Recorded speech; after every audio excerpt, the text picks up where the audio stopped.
देखिए, ऑडिटिंग से पहले हमें ये पता होना चाहिए, पता ही है कंपनी किस तरह से चलती है। कंपनी ओन कौन करता है? शेयर होल्डर, ठीक है। और कंपनी चला कौन रहा है? डायरेक्टर। ये एक ऐसा बिजनेस है जिसके अंदर ओनर, मालिक ही अपने बिजनेस के अंदर नहीं जा सकता। पैसे किसने लगाए हुए? शेयर होल्डर ने। ओनर कौन है? Share holder. और शेयर होल्डर जो मालिक है वही अपने बिजनेस के अंदर नहीं जा सकता, कंपनी के अंदर नहीं जा सकता। अगर हमारे पास किसी कंपनी के शेयर्स हैं तो हम उस कंपनी के अंदर नहीं जा सकते। अगर फॉर एग्जांपल हमने एंग्रो के शेयर्स खरीदे, मैं तो ये नहीं हम एंग्रो के अंदर जाके बैठ जाएंगे और हम उसके एसेट इस्तेमाल कर लेंगे, या कोई चीज हमें उठा के लेकर आनी, हम ड्राइंग्स कर लेंगे। तभी कंपनी अकाउंट्स में ड्राइंग्स होती नहीं है, क्योंकि मालिक जा ही नहीं सकता कंपनी के अंदर। तो ओनर, शेयर होल्डर को पता ही नहीं है कंपनी में क्या हो रहा है। यह है पहली बात। दूसरी बात, कंपनी चला कौन रहा है? डायरेक्टर्स चला रहे हैं। डायरेक्टर पे ही पूरी रिलायंस है। पैसा शेयर होल्डर का, उसको मैनेज करने के लिए कौन बैठा है? डायरेक्टर बैठा है। इस रिलेशनशिप को बोलते हैं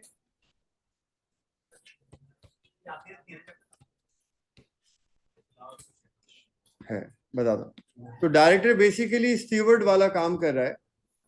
स्टीवर्डशिप एक टर्म है जिसका मतलब ये कि एसेट्स और पैसा किसी और का, वो संभाल जिम्मेदारी किसी और की है, राइट। जैसे कंपनी के केस में पैसा किसका है? शेयर होल्डर का।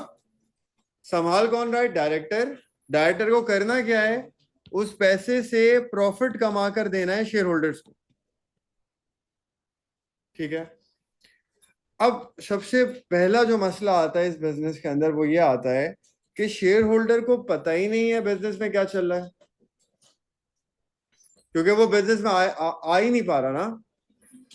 शेयर होल्डर तो कंपनी में नहीं आ सकता ना, तो फिर शेयर होल्डर को क्या पता कि कंपनी में क्या चल रहा है, क्या नहीं चल रहा, क्या प्रॉफिट हो रहा है, क्या नहीं हो रहा, परफॉर्मेंस क्या है, चीजें किस तरह से मैनेज हो रही हैं। शेयर होल्डर को नहीं पता, राइट, क्योंकि वो है ही नहीं बिजनेस के अंदर, वो आ ही नहीं सकता बिजनेस के अंदर, तो उसको पता भी नहीं है। ऐसे ही है, बैठ जाएगी वो, उसको बाद में देख लेना यार, मैं बता रहा हूँ, वो सुन लो, वो बैठ जाएगी, उसको आता है बैठना है, गिर थोड़ी जाएगी नीचे, ऐसे देख रहा जी।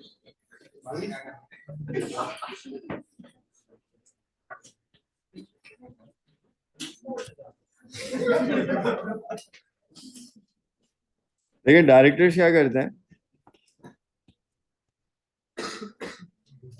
डायरेक्टर्स एज पर IAS 1 फाइनेंशियल स्टेटमेंट्स बनाएंगे, income statement, SOFP, cash flow, फिर ये बनाने के बाद नोट्स टू अकाउंट्स, ये सारी चीजें डायरेक्टर्स प्रिपेयर करेंगे। और ये सारी चीजें प्रिपेयर करके एनुअल जनरल रिपोर्ट में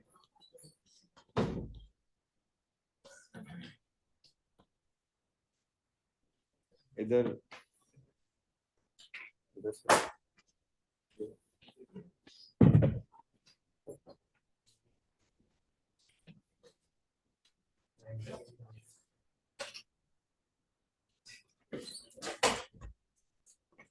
हाँ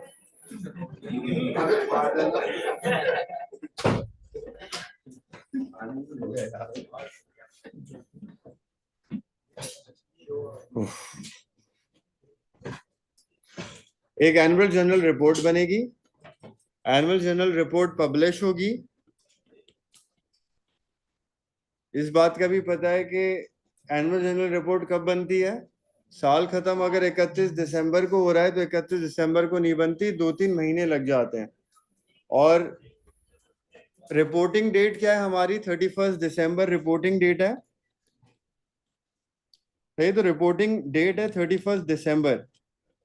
इसकी इनकम स्टेटमेंट, बैलेंस शीट, यानी कि एनुअल जनरल रिपोर्ट पब्लिश होते होते 2-3 महीने लग जाते हैं, तो ये जाकर फेब या मार्च में पब्लिश होती है। और इसके बीच में फिर आया था international accounting standard number 10, events after reporting period, right. अब ये सारी चीजें होती हैं कंपनी के अंदर, ये सब हमें पता। शेयर होल्डर का मसला यहाँ पे क्या है? शेयर होल्डर ये कहता है कि बिजनेस चला रहा है डायरेक्टर, हिसाब किताब भी बना रहा है डायरेक्टर, मालिक हमें कुछ पता ही नहीं है बिजनेस के अंदर क्या चल रहा है, तो हमारी पूरी की पूरी रिलायंस डायरेक्टर के ऊपर है, डायरेक्टर जो बता रहा है हमें वो मानना पड़ता। हो सकता है डायरेक्टर गलत चीजें बताए, राइट। हो सकता है डायरेक्टर विंडो ड्रेसिंग करे। विंडो ड्रेसिंग पता है ना आप लोगों को, विंडो ड्रेसिंग का मतलब क्या होता है, राइट। तो अब यहाँ पे शेयर होल्डर को डाउट्स हैं कुछ। एक, वो कहता है यार रिलायंस अकाउंट्स पे। दूसरा, विंडो ड्रेसिंग का इशू भी आ सकता है।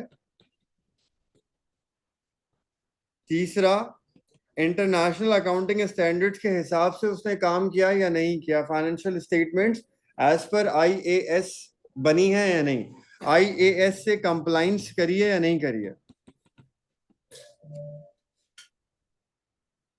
ये सारी चीज है, क्योंकि शेयर होल्डर के दिमाग में क्या है कि यार डायरेक्टर गलत प्रॉफिट दिखा सकता है हमें, गलत एक्सपेंसेस दिखा सकता है हमें, उसकी वजह से मार्केट वैल्यू भी चेंज हो सकती है शेयर्स की, तो हम रिलाय कैसे करें, हम ट्रस्ट कैसे करें।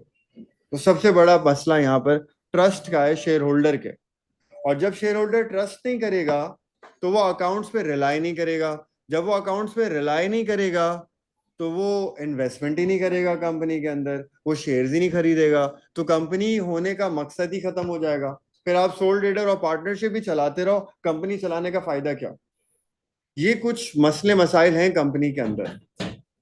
तो इन प्रॉब्लम्स को एड्रेस करने के लिए और इसका सोल्यूशन निकालने के लिए सोल्यूशन ये निकला कि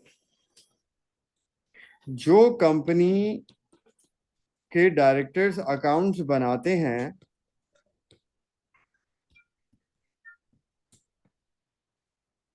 वो अकाउंट्स पब्लिश होने से पहले ऑडिट होंगे।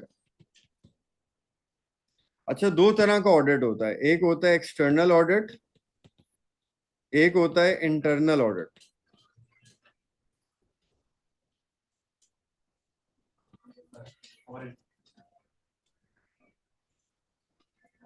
अभी हम बात कर रहे हैं एक्सटर्नल ऑडिट की। आपके सिलेबस के अंदर सिर्फ एक्सटर्नल ऑडिट है, इंटरनल नहीं है। इंटरनल भी बता दूंगा क्या होता है, वैसे एक्सटर्नल ऑडिट आपके सिलेबस के अंदर है। अब देखें, जैसे हम अकाउंटिंग पढ़ते हैं, तीन तरह की अकाउंटिंग होती है। एक होती है फाइनेंशियल अकाउंटिंग, एक होती है मैनेजमेंट अकाउंटिंग, एक होती है फाइनेंशियल मैनेजमेंट। इसी तरह से एक सिलेबस है पूरा, डिफरेंट सब्जेक्ट है, वो है ऑडिटिंग। तो ऑडिट पूरा एक सिलेबस है। जब आप आगे के लेवल्स पे जाते हैं, सीए करते हैं, एसीसीए करते हैं, तो ऑडिट एज अ सब्जेक्ट आपके सामने आता है। हमारे अकाउंटिंग के अंदर फिलहाल हमें ऑडिट पढ़ाते हैं, बहुत बेसिक सा।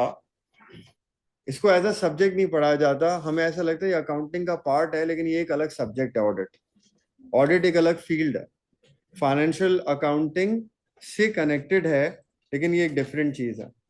मैनेजमेंट अकाउंटिंग एक अलग चीज है, फाइनेंशियल मैनेजमेंट एक अलग चीज है, सही है। ये स्पेशलिटीज हैं जो आप आगे जाके स्पेशलाइज करते हो, या तो आप ऑडिट करते हो, या मैनेजमेंट अकाउंटिंग करते हो, या फाइनेंशियल मैनेजमेंट करते हो। तो ऑडिट भी पूरा एक सब्जेक्ट है। जैसे अकाउंटिंग में होते हैं ना इंटरनेशनल अकाउंटिंग स्टैंडर्ड्स, आईएएस, जो हर कंपनी के ऊपर मैंडेटरी है, इससे कंप्लाइंस। ऑडिट के होते हैं आईएसए, आईसा, इंटरनेशनल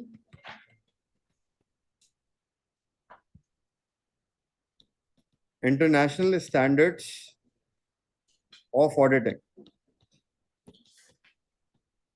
खैर, ये कौन कौन से होते हैं इसकी डिटेल हमारे सिलेबस में अगेन इतनी नहीं है, बहुत छोटा सा ऑडिट हमारे सिलेबस में। हम वापस आते हैं, तो जब अकाउंट्स छपने वाले होते हैं, इनकम स्टेटमेंट बैलेंस शीट बन रही होती है 31 दिसंबर के बाद, और फेब और मार्च से जो पहले का टाइम होता है, IAS 10 वाला जो टाइम होता है, इसी टाइम के अंदर ऑडिट होता है। अब ऑडिट में क्या होता है, share holders annual general meeting में वोटिंग करते हैं और इनके सामने कुछ इंडिपेंडेंट फर्म्स होती हैं, मुझे एग्जैक्टली याद नहीं है, या तो 8 ऑप्शंस होते हैं, जहां तक मुझे याद है 8 ऑप्शंस इनको दिए जाते हैं, 8 फर्म्स का नाम इनको दिया जाता है, और 8 फर्म में से जिस फर्म को ज्यादा वोट मिलते हैं वो वाली फर्म सेलेक्ट होती है ऑडिट के लिए। तो ऑडिटर का अपॉइंटमेंट किस तरह से होता है, एनुअल जनरल मीटिंग में शेयर होल्डर्स वोट करते हैं, वोट जिस ऑडिट फर्म को ज्यादा मिलता है उस ऑडिट फर्म को अपॉइंट किया जाता है, उसको फिर लेटर लिखा जाता है, उससे रिक्वेस्ट की जाती है ऑडिट के लिए, फिर वो ऑडिट फर्म की एक फीस होती है, जो ऑडिट फर्म फीस लेती है, उसके बाद ऑडिटर्स आके ऑडिट करते हैं। यानी कि जो ऑडिट कराना है जिस कंपनी को, फॉर एग्जांपल अगर हम कॉलेज की बात करें, for example credo college private limited को ऑडिट कराना है, हमें डाउट है डायरेक्टर जो फाइनेंशियल स्टेटमेंट्स बनाते हैं वो सही है या नहीं सही, तो हम कहते हैं यार इसका ऑडिट होना चाहिए, और ये फर्ज है हर कंपनी के ऊपर, कंपनी ऑडिट कराएगी, ऑडिट के बगैर अकाउंट्स आगे नहीं जा सकते। ये है SECP की रिक्वायरमेंट। बहुत सारी बातें मैं बता रहा हूँ, एक साथ सवाल में आएंगी सारे, सही है। SECP क्या होता है, ये रेगुलेटरी बॉडी है जो कंपनीज को रेगुलेट करती है। जो भी कंपनीज आती है ना, कंपनीज जितनी है, सोल ट्रेडर पार्टनरशिप नहीं, कंपनीज, कंपनी सारी SECP के अंडर आती है, इदारा है SECP जो कंपनीज को रेगुलेट करता है। SECP ये कहता है कि अगर आपके अकाउंट्स ऑडिट नहीं होंगे तो आपको डेडलाइन दी जाएगी, और उस डेडलाइन को भी अगर पूरा नहीं किया तो आपकी कंपनी को डी लिस्ट कर दिया जाएगा, स्टॉक एक्सचेंज से रिमूव कर दिया जाएगा, टाइमली ऑडिट ना हो तो। जैसे हैस्कॉल के साथ हुआ था, जब फ्रॉड हुआ था तो ऑडिटर्स ने ऑडिट करने से मना कर दिया था और कोई ऑडिटर ऑडिट करने को तैयार नहीं था, तो जो डेडलाइन का टाइम है वो टाइम इस्तेमाल हो गया था। SECP की तरफ से नोटिस आया था कि भाई आपका अभी तक ऑडिट नहीं हुआ, इसको हल करें, मसले को हल नहीं होता हुआ दिख रहा था, तो लोगों को ये दिख रहा था कि इसको डी लिस्ट कर दिया जाएगा, स्टॉक एक्सचेंज से इस कंपनी को हटा दिया जाएगा। लेकिन इवेंचुअली हो गया था, कुछ इस तरह का था, हो गया था फिर ऑडिट, वैल्यू तो गिर गई थी शेयर की। अच्छा, अब इसका मतलब ये है कि ऑडिट करना मैंडेटरी है कंपनी के लिए, बगैर ऑडिट की कंपनी चल नहीं सकती। ऑडिट होगा कैसे, चार्टर्ड अकाउंटेंट्स और ACCA एक प्रोफेशनल बॉडी से एसोसिएशन जरूरी है, या तो चार्टर्ड अकाउंटेंट होना जरूरी है या ACCA क्वालिफाइड होना जरूरी है, ये प्रोफेशनल बॉडीज हैं, इनके अकाउंटेंट्स चाहिए, जो अलग फर्म होगी कंपनी से जिसका कोई ताल्लुक नहीं है। Company credo college private limited है, ऑडिटर्स अलग हैं, PwC फॉर एग्जांपल, फर्गुसन है, फॉर एग्जांपल KPMG है, फॉर एग्जांपल डिलॉइट है, फॉर एग्जांपल और भी हैं, ये सारे ऑडिट फर्म्स हैं, इनका क्रेडो कॉलेज से कोई ताल्लुक नहीं है। लेकिन क्रेडो कॉलेज के जो शेयर होल्डर्स हैं उनके सामने इन फर्म्स के नाम रखे जाएंगे, शेयर होल्डर्स वोट करेंगे, जिस फर्म को वोट मिलेगा वो फर्म आ जाएगी ऑडिट करने। तो इसका मतलब एक और चीज सामने आती है कि ऑडिट करने कौन आएगा ये भी डायरेक्टर के हाथ में नहीं, शेयर होल्डर डिसाइड करेगा कौन ऑडिट करने आएगा, जिसको वोटिंग ज्यादा मिलेगी, जिसको वोट ज्यादा मिलेंगे वो ऑडिट फर्म ऑडिट करेगी, ठीक है, उसकी अवेलेबिलिटी होनी चाहिए, वो लेटर भेजेंगे, अवेलेबिलिटी है तो वो ऑडिट करेगी, राइट। इस तरह से ऑडिटर्स को हम हायर करते हैं। ऑडिटर क्या करता है फिर, ऑडिटर अपनी एक ऑडिट फीस लेगा ना, वो कौन देगा ऑडिट फीस, कंपनी देगी, कंपनी का ऑडिट हो रहा है, वो ऑडिट फीस कंपनी के लिए क्या है, एक्सपेंस है, तो ऑडिट की फीस भी कंपनी भरेगी और वो कंपनी का क्या है, खर्चा है, एक्सपेंस में आएगा वो ऑडिट फीस। अब ऑडिटर करेंगे क्या, ऑडिटर का सिर्फ एक काम होता है, ऑडिटर्स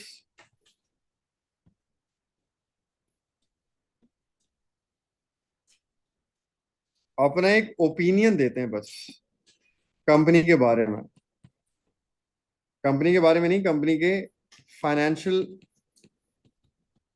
स्टेटमेंट्स के बारे में। ऑडिटर आके करता क्या है, ऑडिटर को आके अकाउंट्स सारे रिव्यू करने होते हैं। कौन से अकाउंट जो डायरेक्टर्स ने बनाए, income statement, balance sheet, cash flow statements, ये सब आके वो रिव्यू करता है। तो ऑडिटर स्टार्ट कहां से करता है, ऑडिटर स्टार्ट करता है 31 दिसंबर से। अगर साल 31 दिसंबर को खत्म हुआ है, अगर साल कब खत्म हुआ है 31 दिसंबर को, तो उसके हिसाब से बात कर रहा हूं मैं। ऑडिटर आएगा 31 दिसंबर को, सबसे पहला काम पता है वो क्या करेगा, वो आके स्टॉक काउंट करेगा। स्टॉक काउंट बहुत इंपॉर्टेंट होता है, स्टॉक की गिनती बहुत जरूरी होती है, क्योंकि स्टॉक की वैल्यू अगर गलत है तो प्रॉफिट अंडर स्टेट या ओवर स्टेट हो सकता है, विंडो ड्रेसिंग हो सकती है। तो स्टॉक काउंट बहुत जरूरी है। वो आके फिजिकल स्टॉक काउंट करता है, फिजिकल स्टॉक काउंट। तो उसका एक काम है फिजिकल स्टॉक काउंट करना। वो फिजिकली आएगा, जहां पे स्टॉक रखा होता है वेयर हाउस में, वहां जाके 31 दिसंबर को स्टॉक फिजिकली गिनेगा और रिपोर्ट बनाएगा। जो स्टॉक वो गिनेगा वही फिजिकल स्टॉक क्लोजिंग स्टॉक है, वही इनकम स्टेटमेंट और बैलेंस शीट में आना चाहिए। तो वहीं पे वो सारी कैलकुलेशंस करेगा, लोअर ऑफ कॉस्ट और एनआरवी वाली, IS2 वाली सारी चीजें करेगा। क्लोजिंग इन्वेंट्री उस दिन वो आके चेक करके जाएगा, उसकी क्लोजिंग इन्वेंट्री जो वो गिन रहा है और जो फाइनेंशियल स्टेटमेंट में रिपोर्ट होगी वो सेम होनी चाहिए। यहां से इसका काम शुरू हो जाता है। अब इनकम स्टेटमेंट और बैलेंस शीट बनने में कितना टाइम लगता है, 2 महीने। ऑडिटर 1.5-2 महीने तक ऑडिट करते रहते हैं, 1.5-2 महीने तक ऑडिट चलता है। ऑडिटर एक इंडिपेंडेंट बॉडी है, इंडिपेंडेंट लोग हैं। किसने हायर किया है, शेयर होल्डर ने। वो आए कंपनी के अंदर ऑडिट करने, किसके लिए ऑडिट करेंगे, वो शेयर होल्डर के लिए ऑडिट करेंगे। उनका डायरेक्टर से कोई ताल्लुक नहीं है, वो शेयर होल्डर को रिपोर्ट करेंगे। जब वो शेयर होल्डर को रिपोर्ट करेंगे तो वो रिपोर्ट क्या करेंगे, शेयर होल्डर को वो अपना ओपिनियन देंगे। उनका ओपिनियन 3 तरह का हो सकता है, एक अनक्वालिफाइड ओपिनियन, एक क्वालिफाइड ओपिनियन, और तीसरा डिस्क्लेमर। 3 तरह के ओपिनियंस होते हैं, उसकी बात हम बाद में कर लेते हैं। तो ये अपना ओपिनियन देते हैं शेयर होल्डर को। दूसरा काम इनका शेयर होल्डर्स को ओपिनियन देना। तीसरा काम, अच्छा दूसरे काम की बात कर ले, इनका ओपिनियन किधर आता है, इनका ओपिनियन भी एनुअल जनरल रिपोर्ट के अंदर आता है। ऑडिटर का ओपिनियन एनुअल जनरल रिपोर्ट के अंदर आता है। डायरेक्टर रिपोर्ट आती है, एनुअल जनरल रिपोर्ट में पहले आएगी डायरेक्टर की रिपोर्ट, डायरेक्टर रिपोर्ट के बाद आएगी ऑडिट रिपोर्ट, जिसमें ऑडिटर का होगा ओपिनियन। ऑडिट रिपोर्ट के बाद आएंगी सारी financial statements, income statement, balance sheet सारी कंपनी की। इस तरह एनुअल जनरल रिपोर्ट बनती है। लोग क्या कहते हैं, सुने, लोग फाइनेंशियल स्टेटमेंट पहले नहीं देखते, फाइनेंशियल स्टेटमेंट से पहले ऑडिटर का ओपिनियन देखते हैं। ऑडिटर क्या कह रहा है कि ये जो इनकम स्टेटमेंट और बैलेंस शीट आगे बनी हुई है ये झूठ है। अगर वो ये कहता है तो आपको फिर इनकम स्टेटमेंट बैलेंस शीट देखने की जरूरत ही नहीं है, वो झूठ है। अगर ऑडिटर बोलता है कि जो इनकम स्टेटमेंट और बैलेंस शीट, जो फाइनेंशियल स्टेटमेंट्स हैं, ये ट्रू एंड फेयर व्यू दिखा रही हैं, ये टर्म इस्तेमाल होती है, true and fair view.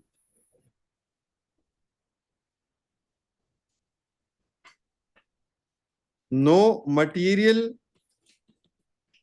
Miss statements. इसका भी इन दोनों का मतलब क्या होता है बताता हूं। तो ऑडिटर पहले आएगा, फाइनेंशियल स्टेटमेंट्स के बारे में अपना ओपिनियन देगा, ऑडिटर का ओपिनियन देखा जाएगा। अगर ऑडिटर का ओपिनियन ये है कि ट्रू एंड फेयर व्यू है और कोई मटेरियल मिस स्टेटमेंट नहीं है, तो फिर हम जाएंगे फाइनेंशियल स्टेटमेंट्स देखने के लिए। इसका इम्पैक्ट क्या है ऑडिट ओपिनियन का।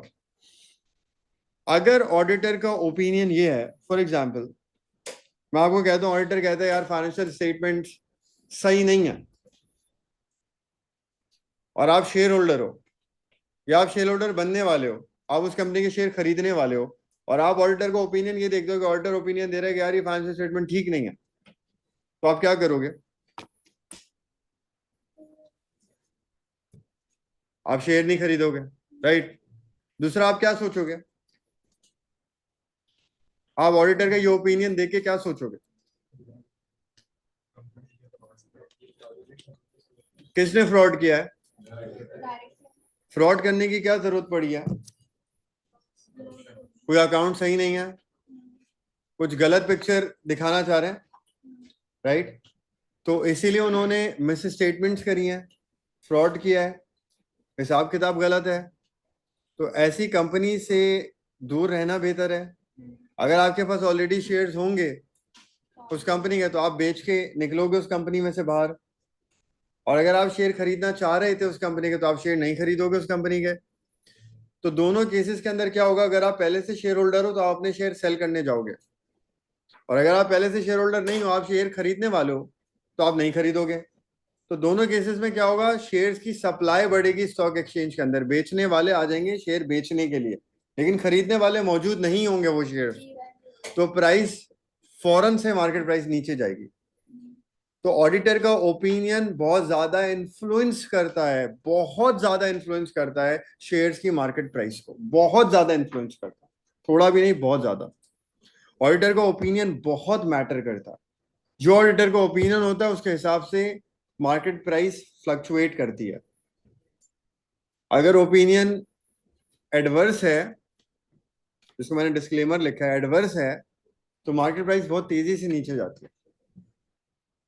तभी जब ऑडिट हो रहा होता है तो कंपनी के एम्प्लॉयज और डायरेक्टर्स घबराते हैं उससे।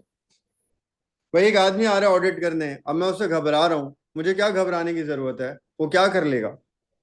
अगर मैंने फ्रॉड किया भी है तो वो क्या करेगा, लिखेगा ही ना किताब में फ्रॉड किया है, तो मुझे क्या फर्क पड़ जाएगा? मुझे फर्क पड़ेगा। मुझे फर्क ये पड़ेगा, मेरे शेयर की मार्केट प्राइस बहुत नीचे चली जाएगी तेजी से, तो मेरे लिए मसले खड़े हो जाएंगे। तो हो सकता है मैं डायरेक्टर बोर्ड में भी ना रहूं। तो हमारे ऑडिटर बहुत इंपॉर्टेंट होते हैं इसलिए। तो जब ऑडिट आते हैं तो सब परेशान होते हैं, ठीक है? ये ऑडिटर का रोल है और ये ऑडिटर की वैल्यू है। ऑडिटर की वैल्यू किधर है? उसकी ऑडिट रिपोर्ट के ओपिनियन के अंदर उसकी वैल्यू है। हायरिंग ऑडिटर की इस तरह से होती है, ऑडिटर काम ये करता है। मजीद ऑडिटर क्या काम करता है देखें। ऑडिटर सबसे पहले आके ये देखता है, एक ड्यूटी क्या होगी उसकी, फिजिकल स्टॉक काउंट हो गया, दूसरी क्या हो गई, अपना ओपिनियन देना एनुअल जनरल रिपोर्ट के अंदर। तीसरा काम क्या हो गया, ऑडिटर आके ये देखता है कंपनी के जितने भी अकाउंट्स हैं क्या वो इन कंप्लाइंस आईएएस हैं या नहीं है। ये भी बहुत इंपॉर्टेंट है। सारे अकाउंट्स एज पर, यार तुम लोग मुंह बंद करके बैठ जाओ, आखिरी दफा बोल रहा हूं मैं। मुंह बंद का मतलब मुंह बंद होता है यार। तो जो भी अकाउंट्स हैं वो एज पर आईएएस बने हैं या नहीं बने, सबसे इंपॉर्टेंट उसका काम ये। क्योंकि इंटरनेशनल अकाउंटिंग स्टैंडर्ड्स बने ही इस तरह से हैं कि अगर कंपनी ने सारे आईएएस अडॉप्ट करें, तो अगर उनको सारे आईएएस उन्होंने अडॉप्ट करें तो फ्रॉड नहीं हो सकता। तो बहुत मिनिमम चांसेस हैं कि कोई गलती हो अगर सारे आईएएस हैं। वो आके देखते हैं ये सारे आईएएस अपनी जगह लगे या नहीं लगे। तो एक काम हो गया फिजिकल स्टॉक काउंट, दूसरा काम हो गया उसका ओपिनियन एनुअल जनरल रिपोर्ट में जो आएगा, तीसरा काम हो गया कंपनी ने अकाउंट्स की कंप्लाइंस आईएएस से करी है या नहीं करी है, ये उसकी ड्यूटी हो गई। चौथी ड्यूटी है उसकी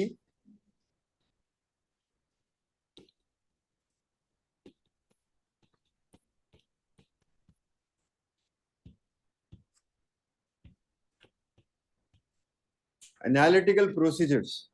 ये ऑडिट की टर्म है, ऑडिटर इस्तेमाल करते हैं। अब देखें यार, पूरे साल में एक कंपनी ने कितनी ट्रांजैक्शन करी होंगी पूरे साल में। और एक कंपनी अकेली कंपनी नहीं होती, उस कंपनी की ब्रांचेस भी होती हैं और उस कंपनी की सब्सिडरीज भी होती है, एसोसिएट्स भी होती है। अब सब्सिडरी और एसोसिएट क्या होता है ये भी आगे की टर्म है, आप आगे जाके पढ़ेंगे। अगर एक कंपनी ने किसी और कंपनी के अंदर इन्वेस्टमेंट करी है, for example credo college private limited ने एक और प्राइवेट लिमिटेड के शेयर्स खरीदे हुए हैं more than 50%. If Credo College Private Limited is holding more than 51% shares of another company, इसका मतलब वो हमारी सब्सिडरी है, हम ही मालिक हैं उसके, वो भी हमारी कंपनी. जब अकाउंट्स बनते हैं ना आखिर में, तो कंसोलिडेटेड अकाउंट्स बनते हैं, वो कहलाती है कंसोलिडेशन. कंसोलिडेशन कब होती है? जब एक कंपनी की सब्सिडरीज भी होती है.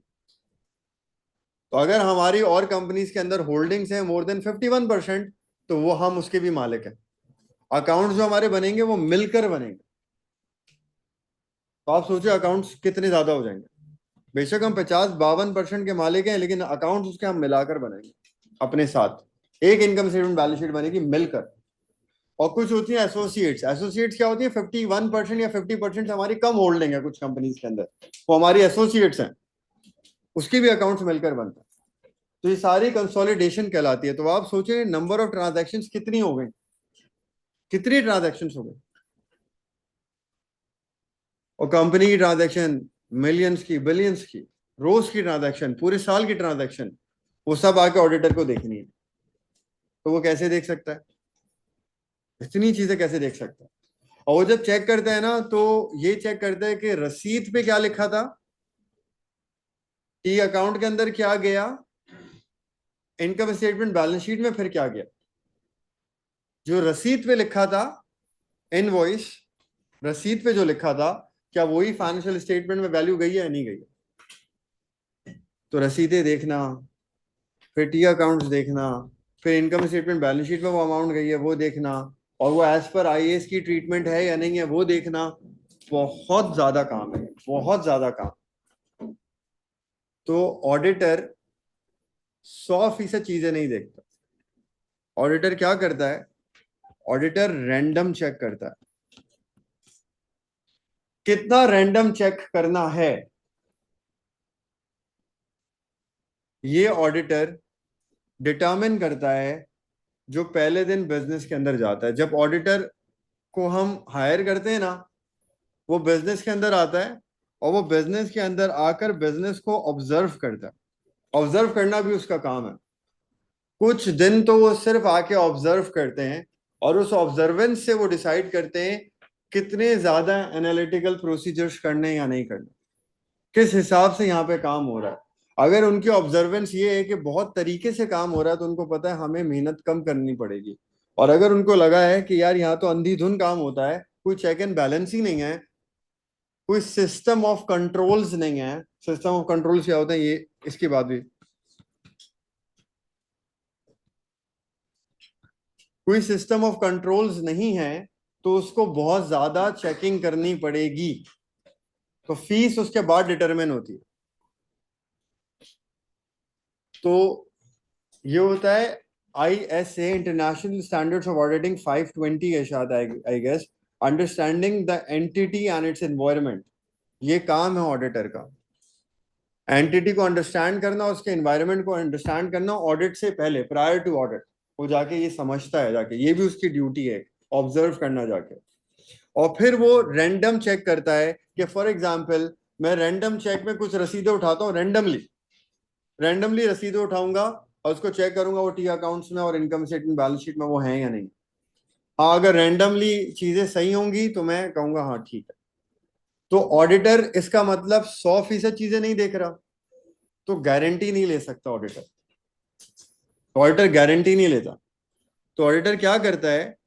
ऑडिटर अपनी ऑडिट रिपोर्ट में ओपिनियन देता है ना, वो ओपिनियन में वो देता है अश्योरेंस. ऑडिटर गारंटी नहीं देता, ऑडिटर अश्योरेंस देता है. अपना ओपिनियन देता है, और ओपिनियन में क्या देता है? अश्योरेंस देता है. जहां तक हमने देखा वहां तक सही था, ये कहता है ऑडिटर. तो ऑडिटर अश्योरेंस देता है, और प्रैक्टिकली सब चीजें वो देख नहीं सकता. ठीक है, जी ऑडिटर का फिर एक काम हो गया. ट्रू एंड फेयर व्यू क्या होता है? True and fair view is, जो भी अकाउंट्स प्रिपेयर करे हैं वो इन कंप्लाइंस विथ IAS हैं. जो भी अकाउंट्स बने वो एज पर आईएएस। एक बात हो गई। मटीरियल मिस स्टेटमेंट का मतलब क्या है? मटीरियल का मतलब क्या है? ये भी एक इंटरनेशनल स्टैंडर्ड ऑफ ऑडिटिंग, मुझे नंबर नहीं पता उसका, उसमें ये है कि आप मटीरियलिटी लेवल सेट करते हो ऑडिट करने से पहले। हर कंपनी का डिफरेंट होता है। फॉर एग्जांपल, ऑडिटर आए क्रेडो कॉलेज प्राइवेट लिमिटेड में, उन्होंने आके क्रेडो कॉलेज प्राइवेट लिमिटेड के एसेट्स देखे और इसकी वैल्यूएशन करी। उनके हिसाब से उनको लगा यार यहाँ पर चीजें मिलियंस में है फॉर एग्जांपल। तो वो मटीरियलिटी लेवल एक एग्जांपल है, उसकी मर्जी, ऑडिटर की मर्जी होती है। उसने मटीरियलिटी लेवल सेट किया, एग्जांपल दे रहा हूँ, 5 लाख रुपए का। अब उसने बोला यार मैं गलतियां चेक कर रहा हूं रैंडम, और रैंडम गलतियां भी अगर 5 लाख से नीचे की हुई मैं जाने दूंगा। एक एक रुपए की चोरी पकड़ने नहीं आया वो। उसने मटीरियलिटी लेवल सेट किया, उसके हिसाब से चीज मटीरियल क्या है। अच्छा, मटीरियल का मतलब क्या है? कोई भी ऐसी अमाउंट जो शेयर होल्डर का डिसीजन इन्फ्लुएंस कर दे, वो मटीरियल लेवल है। 4 रुपए की चोरी हुई है, आप क्या बोलोगे? भाई 4 रुपए जाने दो, राइट? आप 4 रुपए के पीछे थोड़ी 4 रुपए की चोरी हुई है। इतना टाइम किसी के पास नहीं है यार, 4 रुपए मैटर नहीं करता। कुछ जगहों पे, आप फॉर एग्जांपल, एक बहुत बड़ी कंपनी है जिसके एसेट्स ही अरबों रुपए के, और आपके सामने आता है यार उस कंपनी में कोई पूरे साल में 70-80 लाख रुपए की अमाउंट में ऊपर नीचे है। चोरी का वर्ड भी सही नहीं है, फ्रॉड का वर्ड भी सही नहीं है, ऊपर नीचे है, कुछ रसीदें गायब थी, या कुछ 70-80 लाख के अमाउंट का मसला है, तो उसके लिए 70-80 लाख मैटर नहीं करता। अरबों रुपए की सेल है, आप बोलोगे 70-80 का 10 करोड़ का भी मसला, कोई फर्क नहीं पड़ता, राइट? तो हर बिजनेस का मटीरियलिटी लेवल डिफरेंट होता है। तो सबसे पहले ऑडिटर आके मटीरियलिटी लेवल सेट करता है। अब 80 लाख की चोरी में बोलूं क्रेडो कॉलेज प्राइवेट लिमिटेड में 80 लाख की चोरी हो रही है, अब बोलो अबे भाई तो बचा क्या? सही है ना? हर जगह का मटीरियलिटी लेवल डिफरेंट है। तो ऑडिटर आके ये काम भी करता है, ये भी इसकी ड्यूटी है। ये सारी मैं वो बात कर रहा हूँ जितने आज तक पास पेपर में जिस तरह के सवाल आए हैं ऑडिट से रिलेटेड, वो सारी बातें एक साथ मैं आपको बता रहा हूँ। तो ऑडिट सिर्फ यही बातें ही हैं जो आपको पता होनी चाहिए, और आपको उस वक्त आंसर खुद करने होंगे सारे के सारे। तो वो जब मटीरियलिटी लेवल सेट करता है, फॉर एग्जाम्पल उसने सेट किया 5 लाख रुपए का मटीरियलिटी लेवल। अगर 3 लाख की अमाउंट में घपला है, 3.5 लाख का घपला है, 4 लाख का घपला है, 4.5 लाख का घपला है, 4,80,000 का घपला है, वो रिपोर्ट नहीं करेगा। शेयर होल्डर को रिपोर्ट नहीं करेगा, कंपनी को बता देगा भाई ठीक कर लो इसको। शेयर होल्डर को रिपोर्ट नहीं करेगा, शेयर होल्डर को बोलेगा हाँ सब सही है।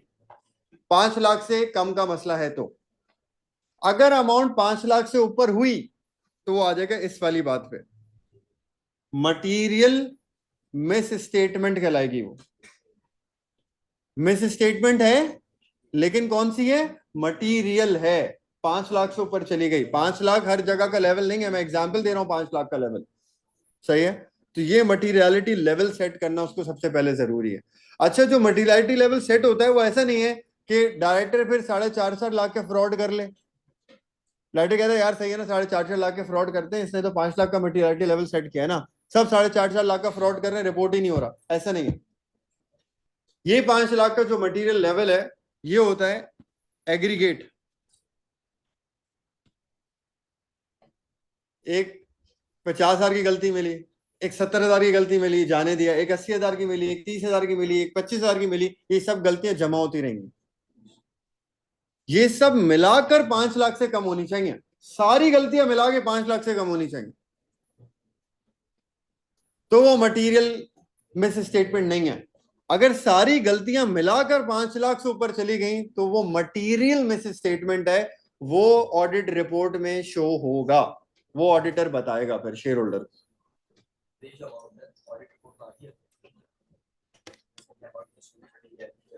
नहीं, मटीरियलिटी लेवल क्या सेट किया ऑडिट रिपोर्ट में नहीं बताता वो। लेकिन वो जो एरर्स हैं वो बता देता है। तो आपको खुद ही समझ में आना चाहिए, इतना पता होना चाहिए, इम्प्लाइड है कि अगर वो बता रहा है तो वो मटीरियल है। अब उसे मटीरियलिटी लेवल क्या सेट किया है वो डिस्क्लोज नहीं करता। तो ऑडिट की तरफ से क्या होता है? ऑडिट की तरफ से ओपिनियन आता है, वो अश्योरेंस होती है, गारंटी नहीं होती। वो कैसे आता है? वो ऑडिट करता है। ऑडिट करने में वो 5-6 काम करता है। पहले आके एनवायरनमेंट और एंटिटी को अंडरस्टैंड करता है, फिर अकाउंट्स चेक करता है, उसके अंदर एनालिटिकल प्रोसीजर्स लगाता है, रैंडम चेकिंग करता है, उसके बाद वो स्टॉक काउंट करता है, आईएएस की कंप्लाइंस देखता है, और मटीरियलिटी लेवल सेट करता है, और मटीरियलिटी लेवल से ज्यादा मिस स्टेटमेंट्स तो नहीं हुई उसको रिपोर्ट करता है। ये पूरा ऑडिट है, ये सारी चीजें ऑडिट है। ऑडिट की रिपोर्ट का इम्पैक्ट क्या होता है वो मैंने आपको बता दिया, उसका इम्पैक्ट कितना होता है। और 3 तरह के ऑडिट ओपिनियंस होते हैं, एक क्वालिफाइड, एक अनक्वालिफाइड, और एक एडवर्स। ये ओपिनियंस में क्या क्या आता है उसकी बात अभी कर लेते हैं। तो यहां तक कोई मसला, कोई सवाल? ये है सारा एक्सटर्नल ऑडिट। एक्सटर्नल का मतलब एक्सटर्नल बंदे आके ऑडिट कर रहे हैं बिजनेस का। कोई भी अकाउंट्स मांग सकते हैं, कोई भी हिसाब किताब चेक कर सकते हैं, उस सब की रिपोर्टिंग ऑडिटर के पास आएगी ही आएगी। बिजनेस और अकाउंटेंट्स उसको रिफ्यूजल पे नहीं लेके जा सकते, किसी चीज से मना नहीं कर सकते, उसका एक्सेस अकाउंटेंट का हर अकाउंट्स पे रहता है। सही है। अब मैंने आप लोग को व्हाट्सएप करा है, वो व्हाट्सएप पे देखें।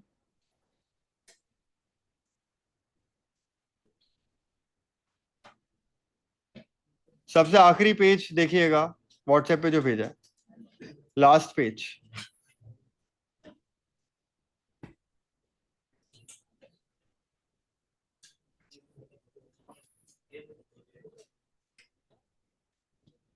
स्टीवर्डशिप क्या होती है ये भी डिस्कस कर लिया, इसके ऊपर भी सवाल आता है बहुत दफा। कोई डायरेक्टर का जो रोल है, पैसे किसी के, एसेट किसी के, संभाल कोई और रहा है। अच्छा यार ये देखें 427 पढ़ें। Audit report is an appraisal of a small business complete financial status completed by an independent accounting professional. This document covers a company's assets and liabilities and presents the auditor's educated assessment of firm's financial position and future. Audit reports are required by law if a company is publicly traded or in an industry regulated by SECP. SEC हो गया दुनिया का, P लगा दिया तो वो हो गया पाकिस्तान। ठीक है। Companies seeking funding as well as those looking to improve internal controls also find this information valuable. एक और चीज, एक बात और, अकाउंटेंट सॉरी ऑडिटर एक और काम करता है।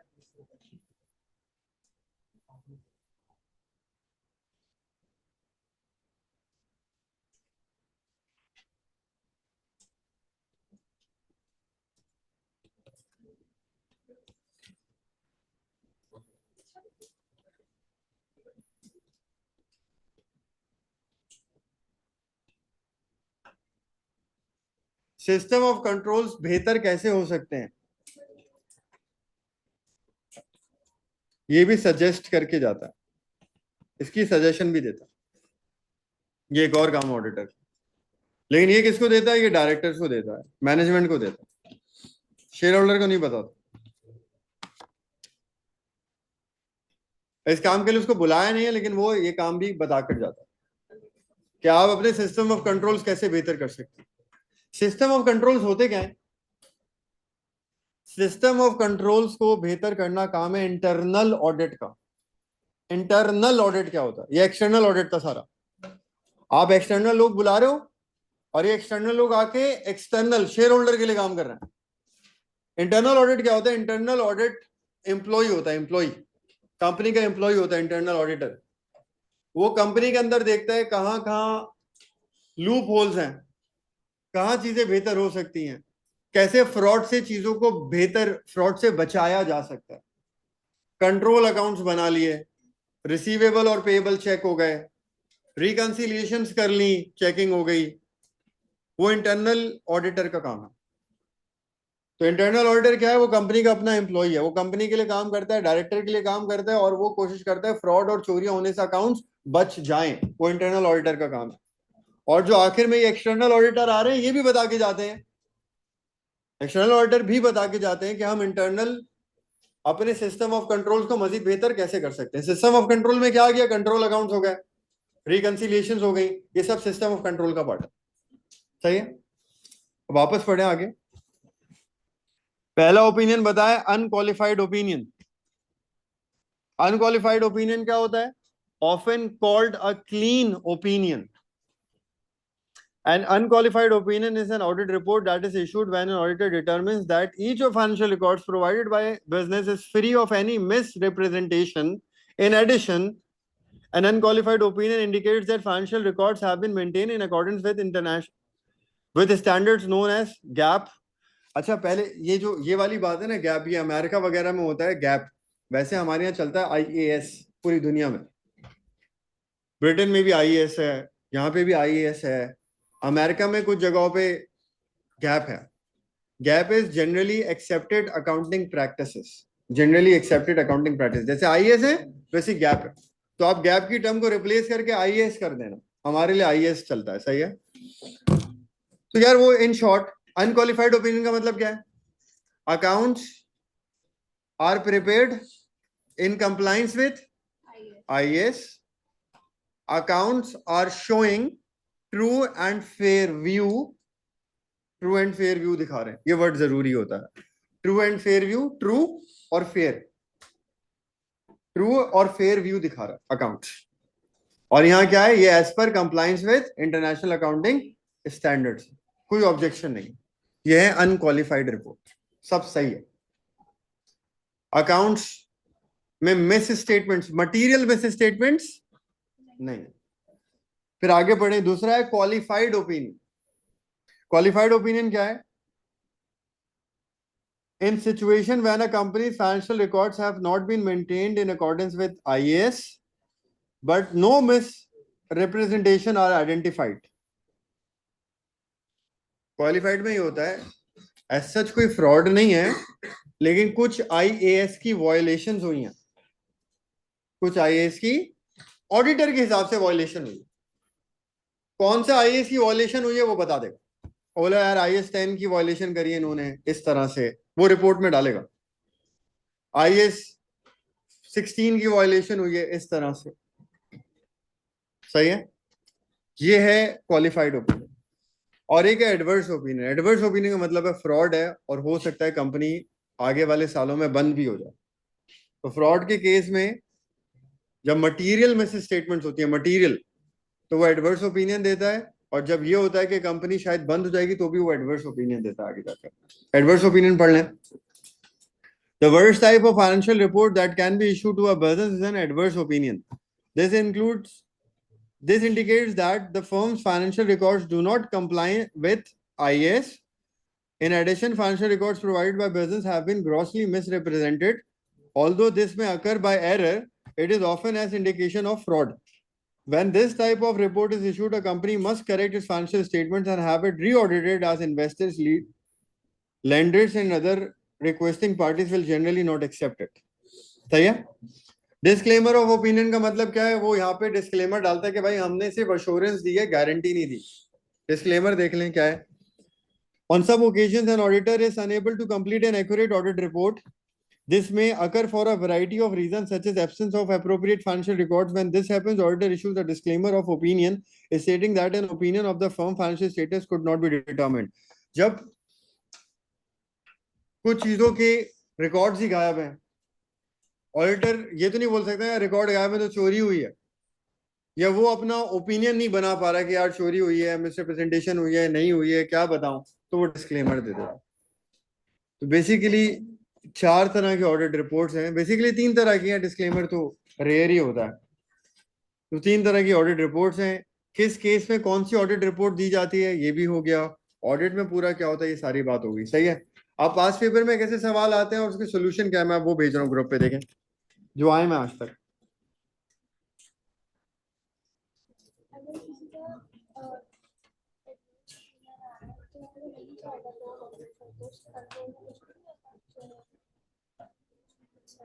शेयर होल्डर ही तो चाहता है एग्जैक्ट चीजें पता चले।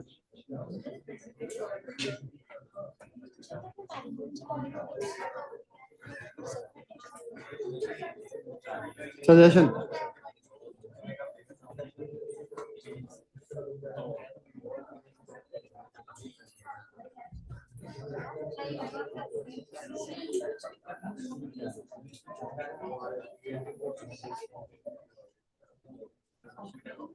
देखा मैंने भेजे हैं सवाल, देखें।